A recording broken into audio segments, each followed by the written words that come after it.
No Horseshoes. Written by Lance Puns. Read by Arashi.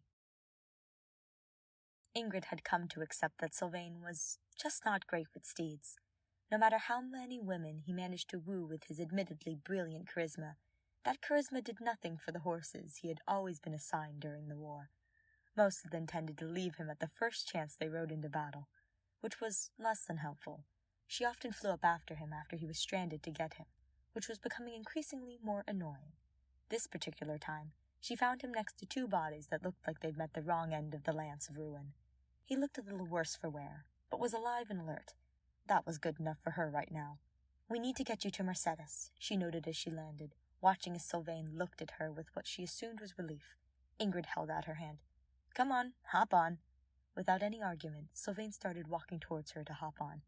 "I'm not that hurt. I just need a horse," he claimed as he took her hand, mounting her Pegasus and wrapping his arms around her to steady himself on the steed, something she definitely did not think about constantly.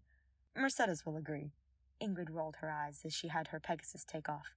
"Regardless, we need to get back to a safe area. Just hang on." She couldn't hear Sylvain smiling behind her as he towed the line of teasing her. "No need to ask twice. I'd gladly hang on to you forever."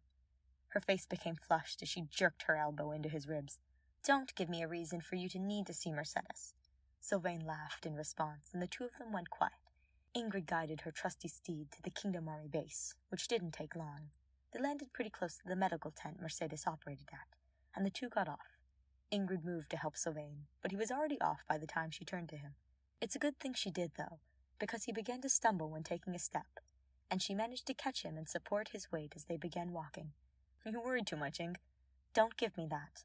I'll get you a horse. You just let me bring you to Mercedes, so she can make sure you'll be fine to continue fighting." Sylvain sighed, and Ingrid was ready to argue with him again on this, but he nodded. "All right, sure." As they reached the tent's entrance, Ingrid was surprised by Sylvain's sudden resignation, but nodded as she called out, "Mercedes, check Sylvain for me while I get him another horse." Hopefully, this one wouldn't run away from him.